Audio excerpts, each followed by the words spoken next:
back to the Men of Now slash Sobriety University slash Do the Work Wednesday podcast. Really excited to have Mark and Joe joining me tonight for a Valentine's Day special. And this topic, we're going to be talking about dating and recovery.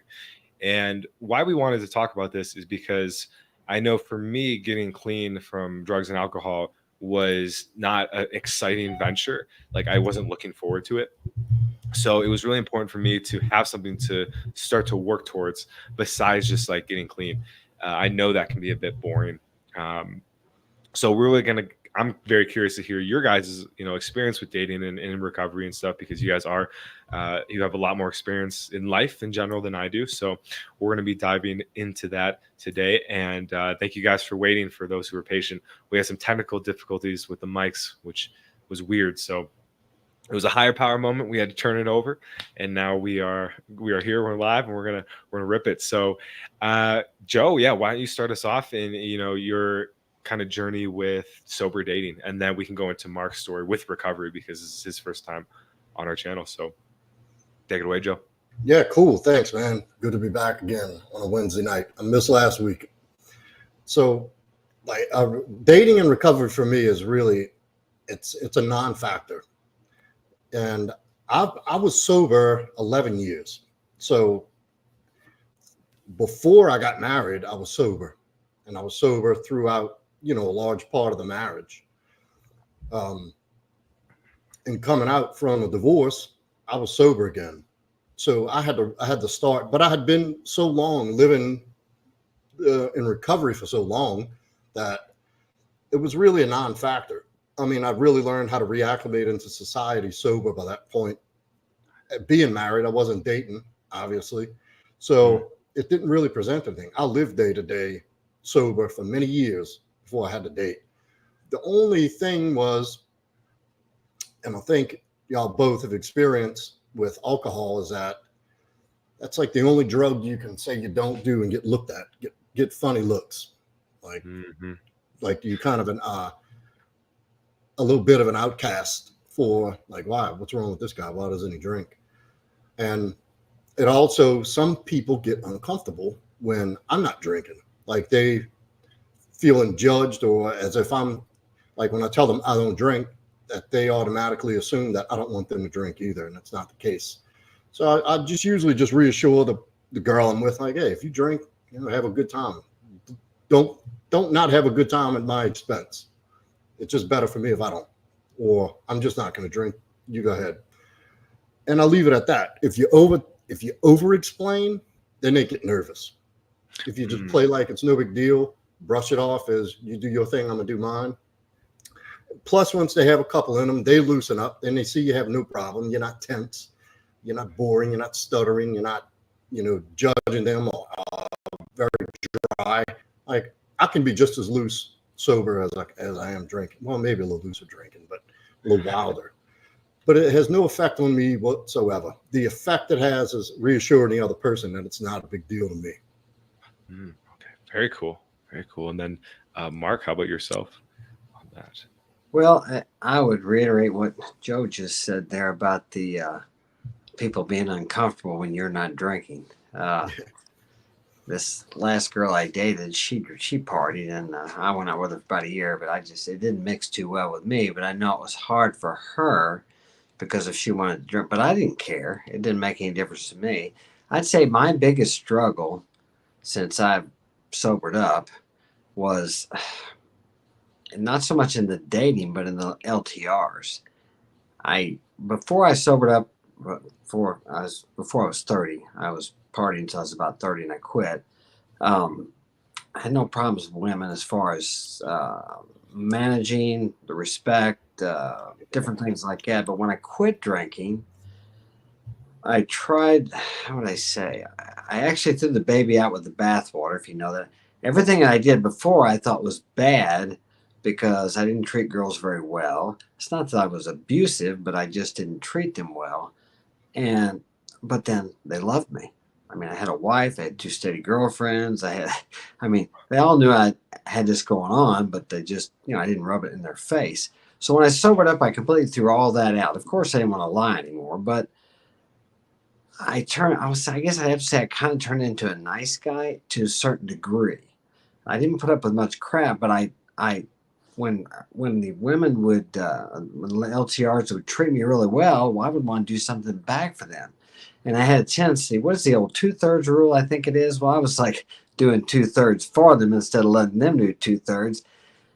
And even though I would start getting the disrespect, and I would tell them, look, if you continue this, I'm not going to be here. Well, they don't listen to what you say, even though I meant it, and I eventually end up leaving, and they regretted it and wish they had me back.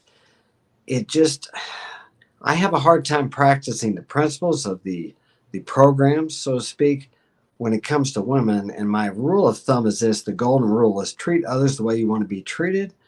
But with women, I treat them the way they want to be treated, because a woman does not want to be treated like like I want to be treated. And I can't treat a woman the same way I can treat my male friends. My male friends, if I do things for them, they appreciate it and they actually respect me more. But when you do that, at least my experience, when I do that for women in relationships and dating, they see it as a weakness, and they kind of disrespect you. Or at least Don't you find that across the board, like with a lot of guys you speak to, like even friends, and through the coaching and all? That's a common thread that I see through guys, that they assume that men and women have the same give take reward system and reward responses. yeah, And but they don't. they Yeah. do not. They do Yeah, not. exactly. And it just, so I really struggled with that for a long time. And even now I know what to do, and I can do it, but it's very difficult because now I never knew what a narcissist was till about 3 or 4 years ago. And I was looking up to see if one of my girlfriends or ex-wives were that. But I realized how many narcissistic qualities I had when I drank. And I didn't drink every day. Sometimes I went a couple of years without drinking, or I drank every weekend, whatever. But just that attitude of, hey, there's the door. You don't like it? See you later. Now, I might not have wanted them to leave, but that was my attitude, and everything else was more important than my woman. But when I sobered up, I put too much importance on that woman, and I think we all know where that ends up.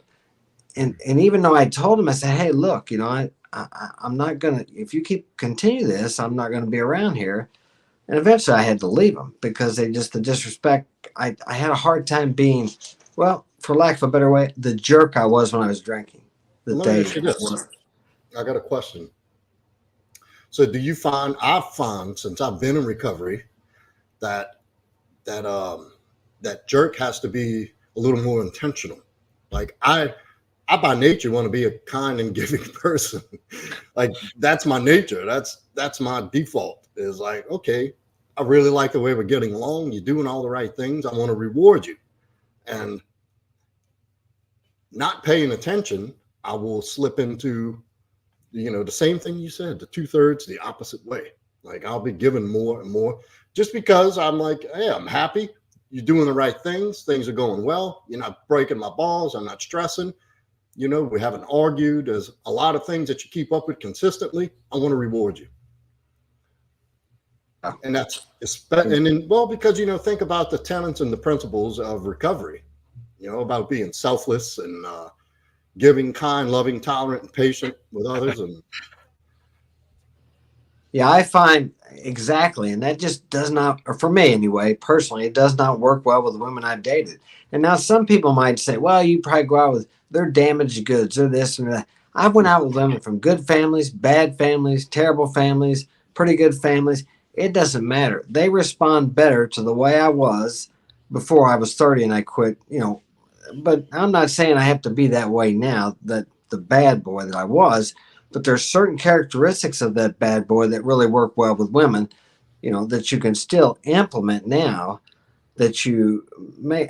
It's just like you said, it's really hard sometimes to, for lack of a better way, women are a lot like children. I've raised like 7 or 8 kids. I got 6 here now. I've raised by myself for the last 12 years. And women are a lot like children.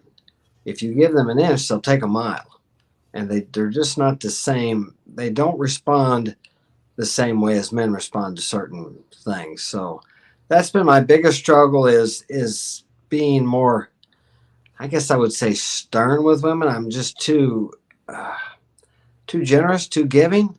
Actually, I've been married in sobriety more than once, And my last ex-wife told me, said, "You're just too good to us." That was after we split up, and I Wow. had another one. I had another one I was married to, and she told me before she left, and we were splitting up, or maybe it was one of the times when she came back. She says to visit, she says, "You're a great husband and a great father, but I just can't live this kind of life." And she went off with the guy who just got out of jail with the ankle bracelet, the meth dealer. So it's like, there you go. Now they all wanted to come back after we divorced, but after that, I mean, I had sex with them afterwards, but I would never let them come back again after they cheated on me. And so, yeah, it's a strange thing. A woman will tell you, as you guys know, I want a good, steady, dependable, honest, hardworking guy. They get Nah, bored with that. At least in our society today, where a woman doesn't need a man directly to survive. Maybe back in the old days, when they needed a man directly. Otherwise, they were like, "What am I going to do? I don't have anybody to help me out with the kids and this or that." So things are different now. no, my experience, hands on, and with guys like yourself and every other guy who I know who is successful, who's made this transformation, the people I've met along the last 6 years since I made that change. And all the guys that I keep in touch with that are now in LTRs are, I heard this saying a long time ago, you got to hate them just a little bit. So you got to treat it as such. There's no way you can ever let your guard down and be like you'd be with one of your good close friends. My close friend one time, this was a couple of years back. I lived in the condo right below this one a couple of years back, and I was moving out, kind of going through it a little bit, and this is when I drank. And he brought me a bottle of bourbon, and he's like, "Yeah, I was just thinking about you. How's everything?" Came over, cracked it. We had a couple drinks. He's like, "Yeah, I got that for you. I thought about you. Just hope everything's going okay." And and I thought that was great. I thought that was an honorable thing. So one day he called me, needed help with something. I went and worked for him. He's a veteran from the Iraq War, and he had this big job to move. He opened a moving company when he came back. It's a big old jacked up dude, and I went and worked with him for a day. So at the end of the day, I thought about him in his position when he was in a jam and what he did for me when I was in a jam, and I rewarded that. And that's our relationship still. We're not as close as we used to be, but we still keep in touch. And it's all praise, it's all encouragement, and that's just the way we exist. There's a degree of honor and respect and integrity that as men, it actually builds us up from other men and from our ladies. Women don't operate like that. Women will constantly test your backbone, your position, your leadership. And I'm not saying if you got a woman who's testing you with bullshit every day, that's not testing you. That's being blatantly disrespectful. But there should be an expectation of a little bit of push, a little bit of poking to see if you're still in there. Because I can't be it's just not good for me to be the semi-aggressive, my way or the highway prick all the time. It's not good for my psyche. It's not good for my well-being. It's not good for my mindset. And I'm not gonna. Can I? Absolutely.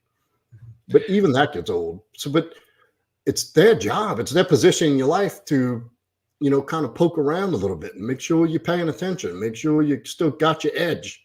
I mean, that's part of a woman's purpose in a man's life is not only to encourage and support and be more joyful than a pain in the ass, but to get you going now and then. Because, through life, through complacency and routine, we can let our guards down a little bit. We kind of can let shit slip a little bit, little things that made us so attractive in the beginning, the same attractive qualities that, largely stick out in the beginning that attract women to you. You're getting comfortable in an LTR, over time, you get really comfortable. You kind of let your guard down. You get complacent. You get too nice. You get too giving. And that's a thing. That's real. And what that does is slowly she'll stop trusting you, in a sense. She won't trust in your ability to be a leader and take up for yourself and, be assertive. They love that shit. They love to know you still got it. It happens I shouldn't say all the time, but there is part of a cycle of a relationship where attraction ebbs and flows. That's normal. And, you know, you got to be able to ride that tide, and you got to have the acuity to at least realize when she's going to tell you when you're slipping a little bit, and it's going to show up in her behavior. And it's your job to have the acuity to notice the change, notice the subtle difference, the subtle shifts, and be able to correct without overcorrecting, without going into, you know, macho tough guy, bitch, my way to highway guy, but subtly like, hey, you're getting out of fucking line a little bit. Get back in here. Get back in this little place I got for you here. Stay there. But that's your job. These are such truth bombs, guys. And like, I hear this and like, I get mixed emotions of depression and relief, because I know this is the truth, what you guys are talking about. I'm like you, Mark. I got into sobriety so I could be the nice guy and have permission to do so.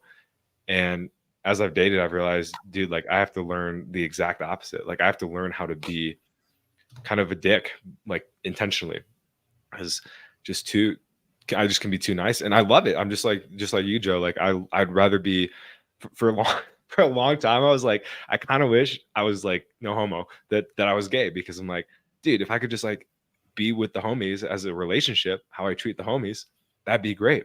But I knew the way I treated the homies did not work well with women, and in fact, it did the exact opposite.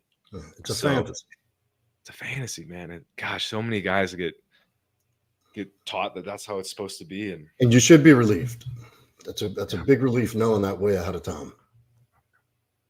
Just let me throw this out there to you guys, what you think about this. I hear these guys talking, and maybe it's excuse me, maybe it's possible, but it's not possible for me. They say, oh, my girl's my best friend.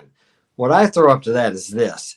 Okay, my best friend, I can come home and maybe go out. He comes by and we talk and say, man, I seen this girl today and she was so fine. I said, and I was talking to her, and man, I had to get away from her because I was so tempted, and she was coming on to me, and man, it was tough. But you know, I'm married. I want to be faithful, and I can tell him that. What do you think's going to happen if I tell my wife that, or my girlfriend? She is going to become insecure. So I could tell my best friend that, and other things. Let's say I lost my job. I mean, I'm self-employed, but if I was working 20 years, okay, I call my best friend, man, I'm upset. I don't know what I'm going to do, man. I'm afraid I'm going to lose my house. I can't come home and lay that off on my wife and kids. No. And act afraid. I got to come home and say, hey, I lost my job. Don't worry. I got it under control. But these people now are talking about, well, you need to be, vulnerable. You need to open up. What do you think's going to happen? You start laying that stuff on my best friend or my mentor. I can tell them, and I need to share that with him. And if I'm going to cry about it, I need to cry in front of him, not in front of my wife or my kids. They look to me for strength. You can be her best friend. She can't be your best friend. That's a myth. That's bullshit. I don't want to be best friends with my girl. And you know, for a lot of the reasons you said, and then some. That's not, you're my lover, you're my wife, or my romantic interest first. First and foremost, you're my lover. That's where it has to, that's got to be the foundation of our understanding. We like each other, but we like to have sex. All right. Compatibility. The only thing I believe that needs to be like the core values and principles, if you're interested in a long-term relationship, parenting, you know, be in the same ballpark, you know, financially, you know, minded like that, and lifestyle. You got to have some similarities in lifestyle. And I'm talking about how you take care of yourself, nutrition, you keep a clean house. Even that's somewhat negotiable, because typically a girl will start leaning your way. No, not typically, every time. If she starts falling for you harder, she's going to adopt your habits and your patterns. So we don't have to have all this, quote, compatibility shit. And no, Mark, you're absolutely right. Being vulnerable is not, you don't do that with your lady. That's not what she's there for. That's where you have your boys. That's where you have a little bit of a tribe or a mentor. I have mentors for everything. And if I got a grievance about a job that I'm doing, I don't tell her anything. If she asks, how was your day? It was good. It's productive. I'm not lying. It was very productive. It might have been shit, and I might have lost my ass on a job, but I'm not going to tell her that. She's not going to be any wiser about if I got something really eating away at me. Some things are going to be obvious. if I'm super stressed and she knows it, but then I don't get into the details and tell her how it's defeating me. I just say, yeah, I got a lot on my plate right now. Don't pay any mind. It'll get better. I always land on my feet. I say some shit like that and move on, change the subject, ask her about something, let her talk. But vulnerability is a myth. Best friends with your girl, that's a myth. It's not practical. It never works. And for the real simple things, like you said, you're going to tell her, man, I was in a restaurant and this waitress kept rubbing her titties on my shoulder. And man, she was smoking ass hot, young, hot, tight. You can't, what? No, you're not going to say that. And you're certainly not going to come home and whine to her about, a difficulty in life, whether it be business or social, that you're having, that you need some feedback on. Like, she's no use there. And I'll make that clear in the beginning. With my girl now, I told her, you'll never know what I have, what's eating me up. If something's eating me up inside, you'll never know about that. And that's just the way it's going to be. That's not what you're here for. You're not built to take on my burden and my stress, just like you wouldn't tell your kids. You don't tell your woman. It goes God, husband, wife belongs to the husband, and the kids belong to the wife. And you take care of everything under the umbrella with God. And that's it. They don't do. What did they say about the chain of command? Shit rolls downhill. Complaints roll uphill. You don't complain down. So, absolutely. No best friend. No BFFs with the girl.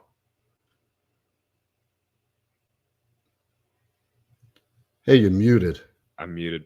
So the idea that, hey, we're going to be a partnership, that's kind of the word that's getting thrown around. Like men, find yourself a partner and that you can ride or die with. It's a great idea, I think. Guys get excited. Well, you got to ask somebody to define that, because words nowadays they have some subtle differences in meaning. I mean, no, not a partner. If anything, he's a co-captain. Captain and co-captain. And that's okay. Do you think she wants to be the one making hard decisions alongside of you, making difficult decisions? Well, they might say so in this day and age because of the whole, boss girl thing. But no matter what they say, do you really think they want that? And I can tell you from years of experience, no, they do not. They don't even want to know. They say they want to know. They don't want to know. Tell you what, you want to go see how well that shit works out? Go think of something that makes you sad and go lay your head in her lap and cry. Tell her you need to take a good cry. Tell me how that works out. Mark's laughing because he knows exactly what I'm talking about. Like, what is going to happen that night? You think you're getting laid and you think you're getting a little head before sex? No. They'll tolerate that once maybe, but after that they don't want to. I got a 17-year-old daughter. You know how many guys she didn't really date. I mean, she goes out occasionally, but they talk and they call that dating now. But anyway, but they come over here and they gotta meet me and I gotta shake their hands or whatever. And it doesn't take maybe about a month of them talking. They may date once or twice. They see each other in school or whatever. And they're already crying and asking her where they're at and what's going on. I mean, she gets what she calls the ick feeling. I mean, I feel bad for her because she can't hardly find a guy because like I am, or like all her brothers, they're pretty, we're pretty masculine here. And we, but it's, Mark, help these young men out. I try to talk to them. It's crazy. I mean, my sons help out other guys too, but it's just amazing. I feel sorry for them. It's like, man, you guys, don't do that. It's just, they act like women is what they act like, but that's what they're told through the social media. Well, tell her how you feel, tell her how much she means to you. Put her at number one. And you know what happens when you put a girl number one? The way when I was before I sobered up, it was me first. I didn't really have a relationship with God. I believed in God. Probably played God most of the time. And then there was my boxing, then my work, my friends, and then my wife. Okay, or my girlfriends, whatever it happened to be. And that worked out really well. But what I've realized in sobriety has to be God, my sobriety first, my vision second, and then my girlfriend or wife after that. She's got to be down that line. The Romans they classified their woman or their wife just a little bit above a slave. Now that sounds crude, but there's some wisdom in that because a woman does not want to be on a pedestal. She does not, regardless of what she says, she does not want to be up there. She doesn't want you Not by trying you. to make her happy, worshiping her and putting her first in your life. Now they'll tell you, I want you to put me first in your life, but that don't let you do that and see what happens. Yeah, women by default just wreck shit. It's not intentionally, but they're led by their emotions. Women are drug around through life by their emotions every second of every day. And thank God I don't have to live like that. Now, at one point when things were out of whack in my younger years, I was raised by a single mother with an older sister in a house. And, my mom was very mentally unstable, always drama, always screaming and yelling. And I could never, so I grew up in that. That was my response to things. I would overreact like a woman. I didn't know. I thought that's the way in my house, you fucking screamed it out. When something bothered you, you held it in until you couldn't take it anymore, then you lash out at everybody. And I just thought that was the way you operated. And, so going into my 20s, I noticed these bouts of depression and this uncertainty and things were off. It was palpable that I'm not doing something right. Fortunately, I had, a strong male figure in my life with my grandfather from the time I was about 16 or 17, when we really started getting into the nitty gritty about life to plant some seeds for later on. And I think I even told Joel about this. And then another thing was entering construction, where you work with some, hard legs, fucking, drug addicts, ex-convicts, just some hard ass masculine dudes. And it's iron workers. And that kind of snapped me out of it a little bit. You start pulling that shit, people are looking at you like you fucking nuts. Or they tell you, what the fuck? You screaming like a woman. Shut up.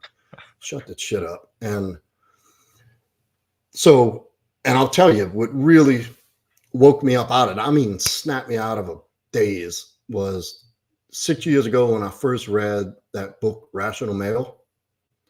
I was like, oh, God damn, I knew something was off. I knew I shouldn't have been doing that. I knew they did, and all these truths just like boom, boom, boom, slapping me in the face. I was in shock by the time I finished that book. I walked around in a daze for months about all the realizations and truths that I'd been told otherwise. And, that book is all about alluding to the things that we're talking about here tonight, is about what women really want, what women say they want, and what they really want. Right. And yeah, they say that stuff from a place of comfort. And guys think comfort does not equal attraction. Comfort does not equal polarity. Polarity must exist. There must be a polar opposite of feminine in order to keep their attention and attract and lead. What? They're always saying make girls comfortable. Like, to get to her heart, you make her comfortable. That's literally the line that's going around the internet. That's so she doesn't feel like you're gonna attack her or rape her or something. Yeah, you don't want to be uncomfortable, but you don't want them to be so you want to offer comfort in a sense that she feels safe and protected. That's a kind of comfort. Okay. Not comfortable that she could just walk all over you and that you're a soft fucking bitch and she could do whatever she wants and get away with it. That's not what they mean. And go ahead. Oh, I was just gonna say, you're talking about the men you grew up with. I grew up with, my father was a World War II veteran. My grandfather was a World War II veteran, and I grew up in the country around construction guys, and they all drank. And back when I was a kid, they'd all go behind the liquor store, 10, 15 of them, and talk as men back there. And that's because I was a kid. I grew up around that. And then I got into construction when I was 15. So I grew up around a lot. You go whining and carrying on too much around those guys, they'd call you out. You just didn't. We used to use the term pussy whip when a guy started getting whipped with us. We'd call them guys out. And the young kids don't have that. It's just like in sobriety, you have a fellowship of people who help you. I grew up with a fellowship of men who talked like men all the time. And like you say, in the construction, we know how it is. That's a rough crew there. And I'm still in construction today. Yeah. But unfortunately, the young men don't have that. Most of them are sitting at home, and they just don't know what to do. They don't have the fellowship of men. Like even when I was 16 and 17, we get off work and stand around the street corner, a bunch of us, and drank and talk and carry men, young men, some older guys. And that really helps a man actually learn how to be a man. If you want to be a man, you got to be around men. They don't necessarily have to drink, but that's what I grew up around. But they were men talking about manly things and doing manly things. Well, look at these boys nowadays. Just they're being indoctrinated from birth, like even in the homes now, because they got so many men who've been brainwashed and fell for that dumb shit that they're growing up and their father figure, that dad's a fucking simp punk who doesn't stand up for himself, who cowers to the wife. And you look at, I'll give you one small example, but it's a representation of society. And this started, I guess, in the 90s and 2000s. Like Everybody Loves Raymond. The mom was the strong, intelligent one who solved the problems. And, you know, Ray Romano was the fucking klutz stumbling around life, you know, making mistakes and begging the wife for sex and getting manipulated by the kids and getting corrected by the wife, you know, putting back in line like a good boy. And you look at it, it's on TV, it's on music, it's in commercials. Like I did a video about this commercial I saw. It was an Amazon commercial, and this guy, I guess they're new parents, and the dad had the little baby carrier thing on, and he's carrying the rivers and washing bottles and changing diapers, and you know the wife sitting back on the sofa watching TV, like looking up and giving him the nod of approval, like, oh yeah, he's really coming along. And at the end of the commercial, with this led up to it, stepped up to the guy starts getting the swing of things, and he's in a groove. So he's got the ordering stuff from Amazon to make his life more efficient. And, you know, he's got the diaper thing down pat. He's got the dishwashing and the cooking down pat. And she comes walking into the kitchen and she like gives him this look, and he like raises his eyebrows and looks at the camera. And he's like, yeah, like that's what people see nowadays. That's what people really think that is. I mean, I don't know, I get aggravated talking about this shit because of how stupid it is, and nobody sees the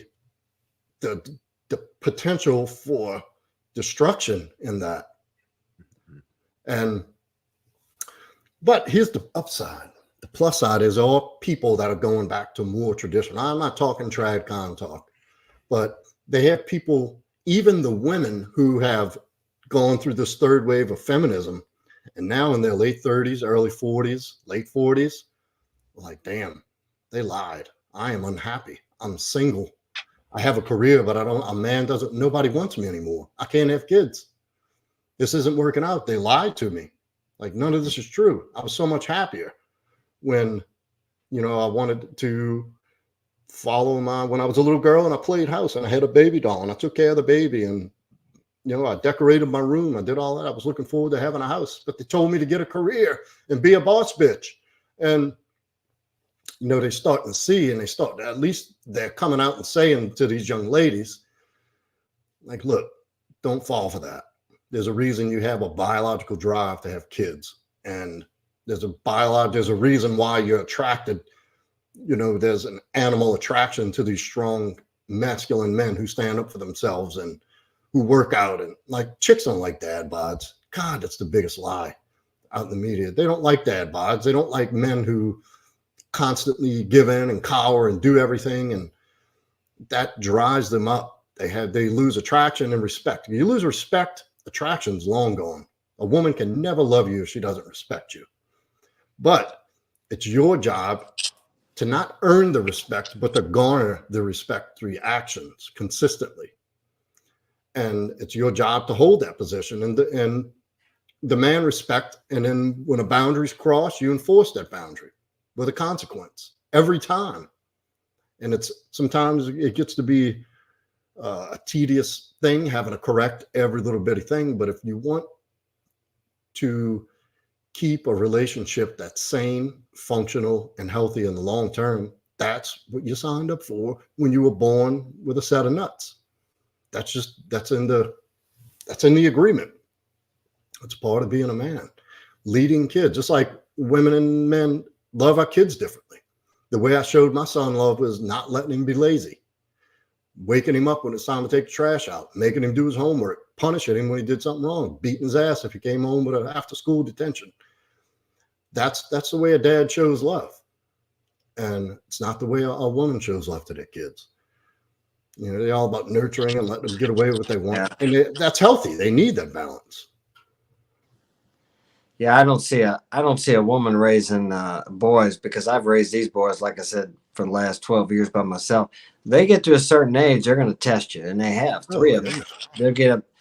I've seen, and they tell me about some of these boys being raised up by their mothers, and those boys talk to their mothers just like they cuss them. They talk to them.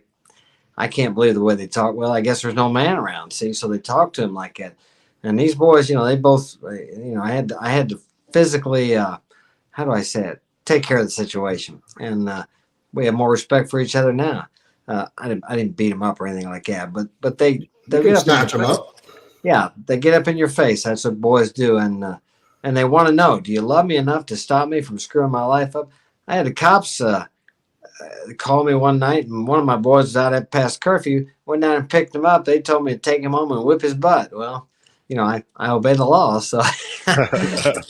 But I only had to do it once, but. Yeah, these things, men and women love their kids differently. But in the best case scenario is not for me to be by myself or woman, is for a man and woman to be together and work together, because I can't nurture children. I mean, I'm not against women. I can't nurture kids. They come up here and they're crying because their brother and they got into it or something. I'm like, well, what'd you do? What was your part in it? A woman's going to pick them. A woman's going to pick them. It's okay, honey. I love you. But I can do that once in a while, but it's just not me. It's hard for me to do. I'm like, well, you did something. No, I didn't do anything, but you did something. So, yeah, it takes both. I can't tell you that I've raised these kids as well as I could have had I had a wife here and we worked together. I'm sure it would have been better, but I did the best I could. But how many women will tell you, oh, I can raise them just fine without a man. I don't need no man. But that's not true. We need each other, and the sooner we figure this out, the better off we're going to be. And then you were talking about when a man makes a decision, the woman doesn't want to. And that's something, if we go back to the steps of these 12-step programs, you have the amend step or admitting when we're wrong. Now, if you got to go back and admit you're wrong, there's nothing wrong with that. But, a man needs to say, hey, I made a mistake. But that's the end of it.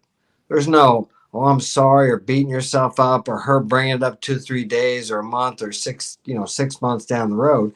If you need to be able to admit that you're wrong. But that's all there is. I take the responsibility. I'll make a decision because they don't want to. But when I'm wrong. I made a mistake. At least I made it because you didn't want to make it. So you don't have to take a beating. And you talked also about how some of these men are, I don't know how many clients' homes I go into and they say, I better go ask the boss. I hear it all the time. That's what the man says. I better go ask the boss. So we know who the boss is. But don't you think that the laws have contributed to that too? Because I tell you what, a man's got a lot to lose, and if he's been married a long time and got some kids, he can't hardly defy her if she's not cooperating, because she'll take him to the cleaners in court. I would never want to be in that position. I've lost everything a couple times during marriages because I won't tolerate that crap, and then that's what happens. You got to be willing to walk away from everything, and I have more than once. Hopefully, I learned my lesson from it. But and I was in the program during those too, and I practiced the principles of the program. And I can't say the word on YouTube, but I got taken. I want to use the word grape in court because I was honest. I did what I was supposed to do. I worked the principles, and man, they were willing to do what they had to do, which was be dishonest. I got taken to the cleaners, man. So I see why these guys are saying, I better go ask the boss, but I can't do that. That will never happen. I've totally cut off a friendship with a guy over this. I finally had some free time. This was a couple of years back, and the guy's wife didn't like me already because, I was promoting an energy drink at the time, this stuff called Celevate. There was a local guy who I knew that I grew up with, formulated this drink. He was really trying to launch it. He had a contract with Budweiser and a few other like big name stores here in the area, and he knows I went to the gym. I'm into jiu-jitsu, and he's like, hey, can you take pictures at jiu-jitsu with it? Can you take pictures at the gym? Like, I'd go do these little tabletop promotions and stores and events and bodybuilding shows. And Well, this dude's like a specimen, about 6'2", 240, just lean, 10-12% body fat, just an ox. Big, intimidating looking dude. He's got a beard, bald head, shoulders barely fit through a door. This dude was just, anyway. Well, he was coming out of the gym one day and I was just going in, and he just finished working out. He had on a tank top. So he had a pump going. I'm like, dude, I grabbed one of the drinks out of my bag. I handed it to him. I said, pretend like you're drinking it, with the label sticking out. So I took a couple pictures of him, and she comes walking up from behind. And I'm like, all right, thank you. I fist bump him. I said, you can keep the drink. I go to my workout. And I see him like, and he like puts his hands up. And he's like, man, like he started pouting like a little kid. Well, come to find out, she thought I was taking pictures of him to send to other women or some shit like that. I said, what? I said, why would you even entertain that? Like, why would you even let that get to a point where she could even say something like that? Couldn't understand it. About a week or two later, my thing is I like to go to lunch with my friends, people I know, acquaintances and friends. That's where we get talking done. We get to catch up, and I love to eat. So they have this place that makes a really good steak, not too far from here. I'm like, you know what? I hadn't talked to David in a minute. So I called him. I shouldn't have said his name. So let me call him. So I'm like, what's up? It's like, oh, nothing. We're just sitting around. I'm like, cool. So let's go grab some lunch. My treat. I'm going to 527, my treat. Oh, okay, cool. And he says, hold on. Let me ask the boss. Just like that. And he says, hey, wife, Joe's asking me if we go out, do you mind if I go to eat lunch with Joe? He's like, uh-huh. I don't know. Hold on. And he's like, where are we going? I said, Gallagher's 527. And he's like, yeah, Gallagher's. No, not the restaurant, the 527, the bistro. And he's like giving this long explanation, asking permission. And this is a grown dude with kids. I'm like, dude, what?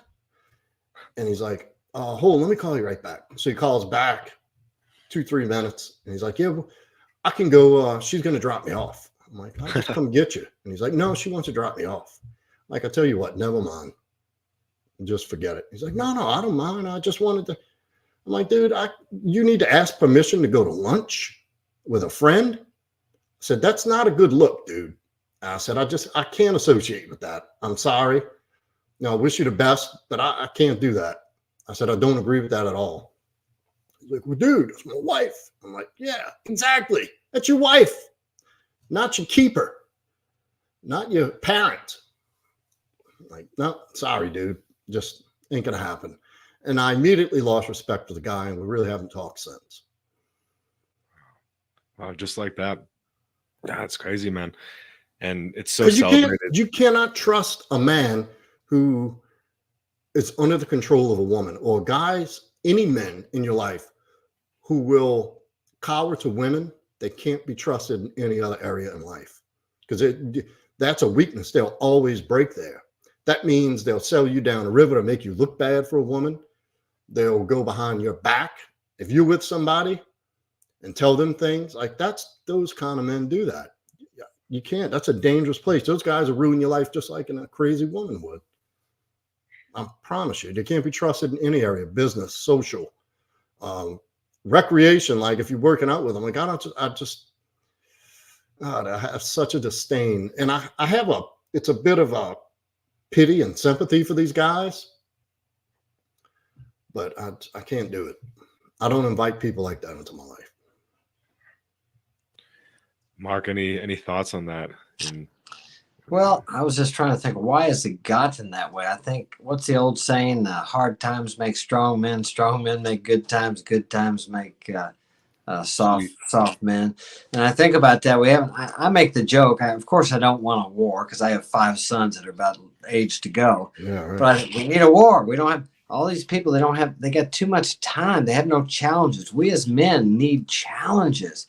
And there's a very small percentage of men, and I would say probably us here, but actually go out and look for challenges and create challenges. So the rest of these people, the masses, they need challenges thrown upon them, or they're looking for something to fight about, like the pronouns. I'll just throw that one out there. I won't say too much about that. You got to be careful. Some of those things they're looking for something, and they want to be different. They want to be a special snowflake instead of going out there and working their butt off, or being a boxing or playing football or lifting weights or whatever. They want to just say they're this or say they're that, and then the opposition comes because it's not, I won't say normal, it's different, I'll say it that way, so people don't like it. So then they have a challenge. I mean, but they're creating challenges, or creating mountains out of molehills. I really don't know how to say it for lack of a better word, but we need challenges, we need adversity, we need risk to grow. I don't know about you guys, but I've grown more when I went through extremely difficult times. I got a situation now where I'm working on this house. I got another home, and it's just like, I look at it and I'm thinking, oh God, this is overwhelming. I'm never going to get it done. But I make myself just work. But I know eventually, because persistence is omnipotent. So eventually, if I keep going just like everything else in my life, the hard times, I'll get to the end of that. But that's a challenge I put myself up to. A challenge most people wouldn't take, because it's just so much of doing this old 1880 home. But I love doing that. But sometimes it's like, but we don't have that. Kids don't climb trees. They got to have their helmet on. They got to have their shin guards on. They're soft because they don't have any, they don't get hurt. They need to rest. There used to be rites of passage into manhood, and that is all but dissolved. Like you said earlier about, tell her how you feel, be vulnerable. They turn in men into women. They essentially are. This is why you see men shooting up schools, and men, we're not built to process and be led by our emotions. This is where men get confused, depressed, anxious. When we don't process that shit. What do we respond to? The very thing that you said. We respond to challenge, adversity, purpose. That's what drives a man. That's what builds a man. That's where a man gets confidence from. We don't get confidence from men whistling at us and taking pictures of our butts. And we don't gain confidence from that, from being lied to by our girlfriends. Oh, girl, you're so pretty. No, we build confidence through struggle, through adversity, through overcoming, solving problems, and making shit happen. That's where we build confidence, purpose, self-respect, self-love comes in those moments. And they're lying to men and telling them it's easy. You don't have to do that to be worthy. And that's a lie. That's just a way to keep your guard down. No, you don't need, like, have you seen this campaign of men who have come out against guys who work out and go to the gym, and they say, and that's now a radical right-wing idea. And so there used to be, back in the day, it was rites of passage into manhood. And they still have some, remote tribes that practice these things. But this was a normal thing. Like, you had to go out there and prove yourself a man. You had to go work for that. There were certain rituals. There were certain, like, when you got to a certain age and you lived in a rural community in the early 1900s, late 1800s, you had to start going out there with the dad and doing the fucking hard shit on the farm. You had to start going out there learning how to hunt and fish. Like this thing, like in tribes. Like, once you became, look at the Spartans. I know that's a bit of an extreme, because we're never going to have Spartans again. But like, those people were putting warrior gear by the time they 4 or 5 years old. You were trained to be a fucking animal machine killer to defend the tribe. And that's where you derived your purpose, and you earned that manhood. And that's, a lot of them died too. Those kids got killed. well, yeah, they would, because that was it. They were weeded out of the gene pool. Now look at these pathetic pieces of shit we got walking around. Like, I'm telling you, Man, I grew up on like video games and stuff, so I totally relate to being coddled, and man, it's been a hell of a struggle. And I think recovery was a great, first challenge in learning how to say, I'm going to do something, get through the steps, and then find the miracle at the end. So it's really cool that this is all coming back to recovery. And I did a step 6, 2 of them this week. in different programs. And the one yesterday, I asked my sponsor, I'm like, how many people actually like that you sponsor get through? And she's like, not many, because they just give up. And it is kind of like a testament. She's like, and this is like for the program I'm doing, it's for sex and love addicts. So that's why I am working with a woman on this one. And she's like, I'm just so impressed that you like do it. And I'm like, why? Like, what's the other option? Like, not to do it? And it was like, yeah, it just doesn't make sense just not to do the work that is laid out in front. And we were talking too, is that one of the things that I'm glad we're talking about this is because in these steps and in the recovery circles, they still talk about things as like we're equal, like especially in the recovery relationship stuff. I don't know, Mark, if you've experienced this, that it's like, okay, when you're with your partner, this is how you treat them. You ask permission to ask questions. If you have a disagreement, you ask permission to talk. And that's like what's going through the actual literature too. So it's kind of like a red flag to me in that sense as well.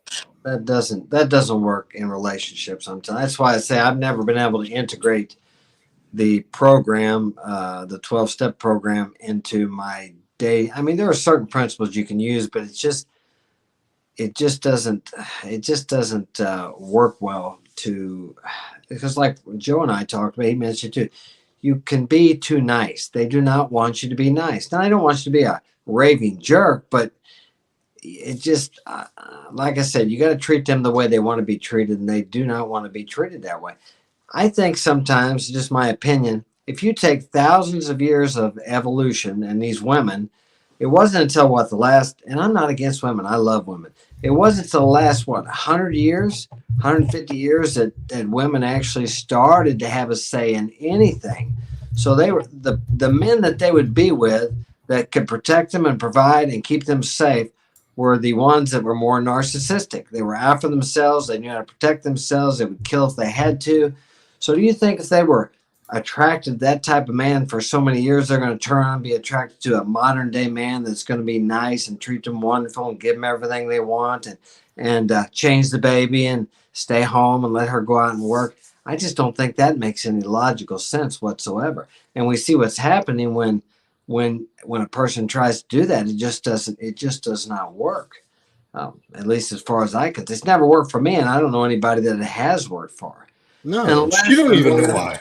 Unless the man is really in his feminine and and that's the oddity, the rarity. If a man can stay there, I can't do that. I can't play that part. No. And you know, the thing is, because it sounds good on paper, some of these ideas, and women can't even figure out what it is, how they lost attraction. They don't even know. They just know they have that, like your daughter said, the ick factor. It's just gone. You just don't get her wet anymore. She doesn't really see you that way anymore. You're doing all this shit thinking, because like we're talking about the reciprocal relationship of men, when somebody does something nice for me, I'm appreciative and I respect them more for that, for thinking about me. And it's a good feeling. That's not how it works with the opposite sex. That's not what she wants from you, is to constantly praise her. And I'm not saying you call her a fat whore and stuff all the time, but they don't need constant praise. They don't want flowers once a week. I did that in my marriage, trying to save it, thinking if I sent the flowers every Friday, we can have this special tradition where in my mind, I'm going to send her flowers every Friday. And it's going to be this one arrangement that I pick out. And it's going to have a little note inside that tells her how much I appreciate the stuff she does around the house. You know, all the things she's done over the years. She's a good mother. And she keeps the house well. And I'm going to do that every Friday until, you know, I kind of dig myself out of the hole. You know, I was in a hole, so I thought. And boy, she going to fucking want to fuck me when she gets home. And this is going to be the life. This is going to set off a whole new set of circumstances in my marriage. And she's going to be appreciative. And she's going to think I'm the greatest thing to walk the earth since JC. And it didn't go like that at all. Not even close. Matter of fact, I started noticing the more I did it, the less cooperation and attention and everything that I was shooting for even happened. It got further and further away. But, you know, back then we didn't have guys like this on a panel saying just fucking God, purpose, you know, God, mission, you, her. That I didn't have anybody to tell me that. And I'm telling you, I've done it both ways. And this is why I even started this whole movement on YouTube. You know, my brand is to tell people I've done it both ways. I did the flowers every Friday and the chores around the house, looking so she could come home and be in a better mood. It didn't work. It made things exponentially worse. And it made things exponentially more difficult for me because I'm racking my brain. I was like, what the fuck am I doing wrong? Like, I worked 1,200 hours of overtime. Yeah, I work a 6-figure job. She gets everything she wants. She got the house and the zip code to be a part of the social elite. Like, I'm doing all these things and she's still unhappy. And she still complains when I want to fuck. And like, what am I doing wrong? How could I do this any better? And that was my ignorance, trying to treat her like a guy. A grateful, a healthy man anyway. And I've been there. I've done the same thing. She wants you, and I've learned to heart done the same things you've done. She wants you on your mission. The more you try to make her happy, the more disrespectful she becomes, and the more disdain she has for you. Because I think it's because if she can pull you off your mission, you know, then you can't be trusted. You don't have strength. What are you gonna do when something comes along? You know what? I've had women ask me when I was in good with them when I was married. They'd say, "Well, what are you gonna do if something happens to me if I die?" I said, "Well, I'd be fine. I'd make it." And now they act like they're pissed off. But the worst thing you can say is, "I don't know, honey. I don't know what I'd do if I lost you." They want to know, even though they're going to get pissed off about it. If you say, "I'll be fine. I'll miss you, of course, but I'll go on." They want to know that if they have kids with you and they pass away, that you're going to be able to go on. They don't want to be with some man who's going to fall apart if she leaves or if she gets sick and dies or whatever. They want to know that you're going to carry on without them. That's what they want. But they'll try to pull you off your mission. I got a boy here. He's dating this girl here, and she was trying. What she do? I want you to I wish you'd speak to me a little more and soften up a little more. They want that. They think they do. But when if he gives her that, and he knows this because we talk as men, they work with me. I have a great deal here. We all work together, been working together for years, so we get to talk as men. If you give her what she wants, just like you were trying to give your wife, and I did the same thing, you know, trying to give them what they wanted. The more you do, the more they get disrespectful. And he knows that. He knows if he did that, then she would, and she doesn't even know why. Like, they don't even know why. They think they want that, but if you start to give them that, they're like, I need some space, honey. It's not you, it's me. Because they don't know what it is. Now they'll laugh at us and badmouth us probably for saying this, but it's the dang truth. It's happened to me, you, and there's countless other men that'll tell you the same story. And I have years of experience to prove the theory both ways. Both ways. Because, so like I was saying, I've done it that way and I've done it this way.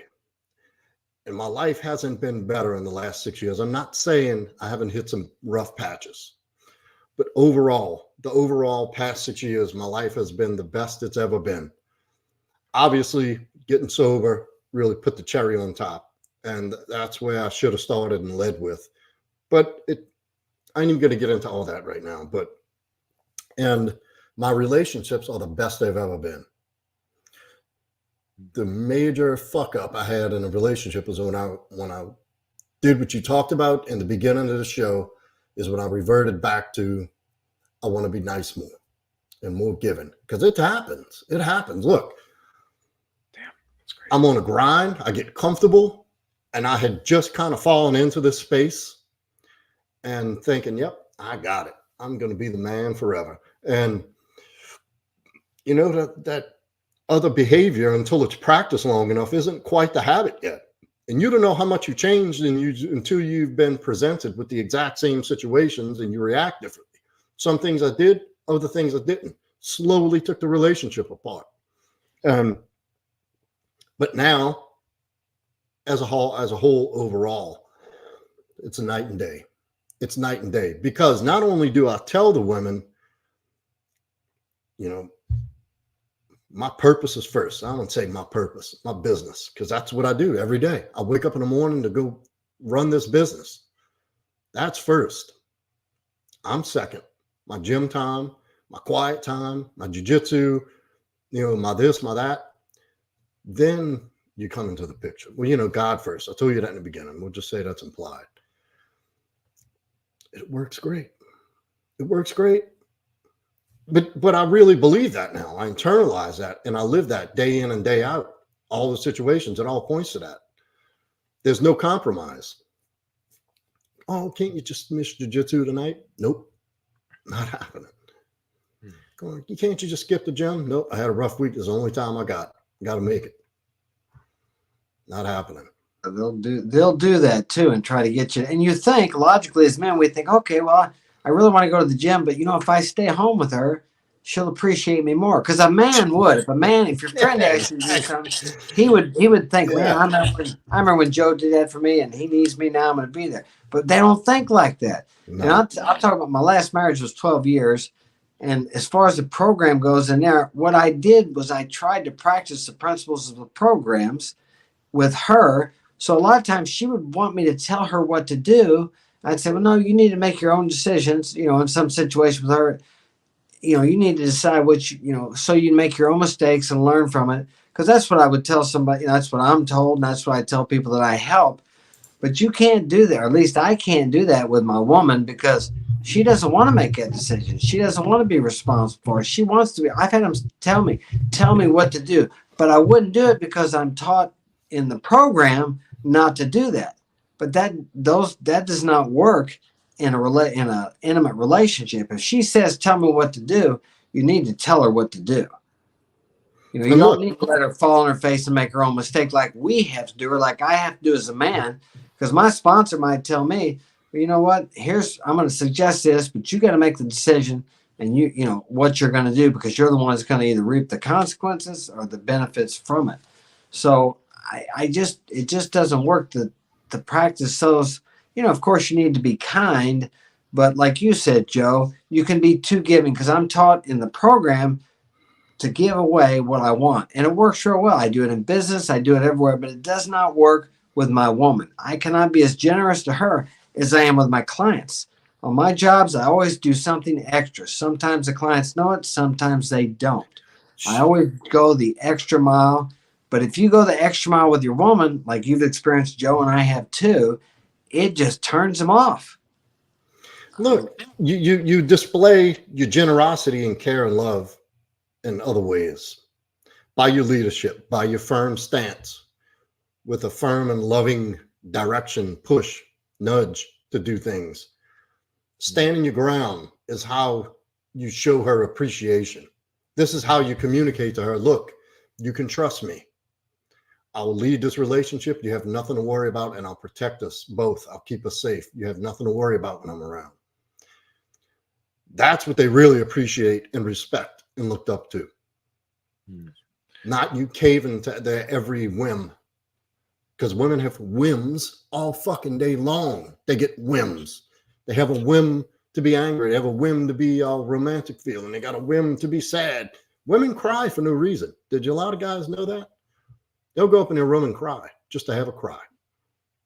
Every girl I've ever dated, you muted. Yeah, or you guys have probably experienced this. I have with several different women.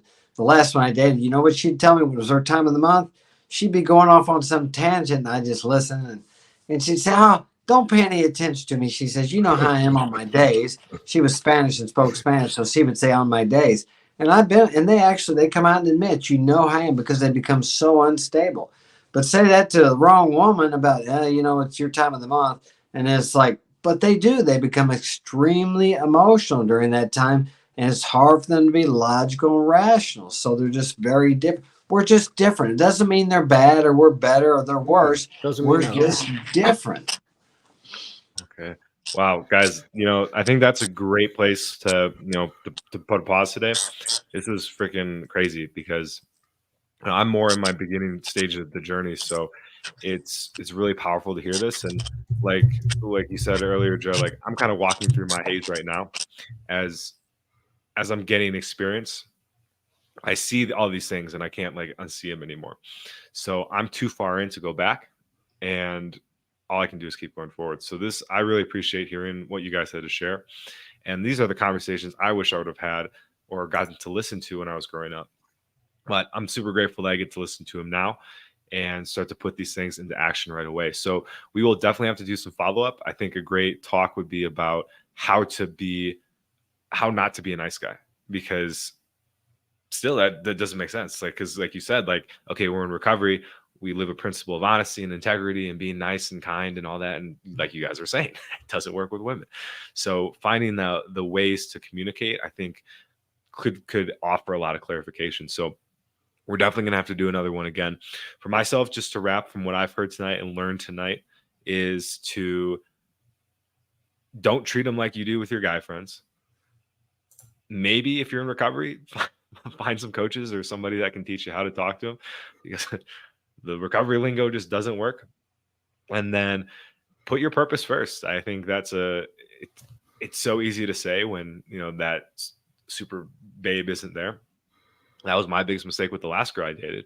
I slowly just started putting her first, and she saw it. And even my buddy said, he's like, "Oh, obviously I knew what happened. Like she saw that you're in recovery and you do the sobriety stuff, and you're dating her, and she drinks and smokes." It's like, yeah, like just that act in itself was her pulling me off my purpose, and I was like, "Fuck." So that was a huge wake up for me. So, guys, appreciate you guys coming on today and for doing this talk. This was fantastic. We're gonna have a lot of clips that are gonna come from this that are gonna get to kind of highlight some of the highlights from tonight.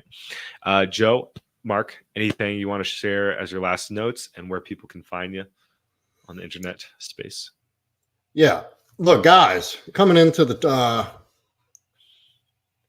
lives, we got to remember to support and grow the channel, boost that algorithm, get those likes. It's easy to come in, hit that like, subscribe, and obviously we want you to share the videos of people who you think need them.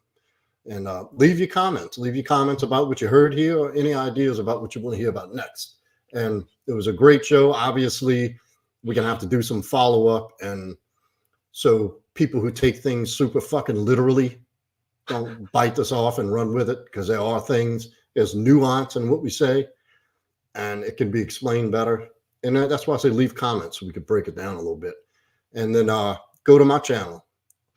Subscribe, go watch my videos, go comment on them, subscribe to my channel, follow me on Instagram.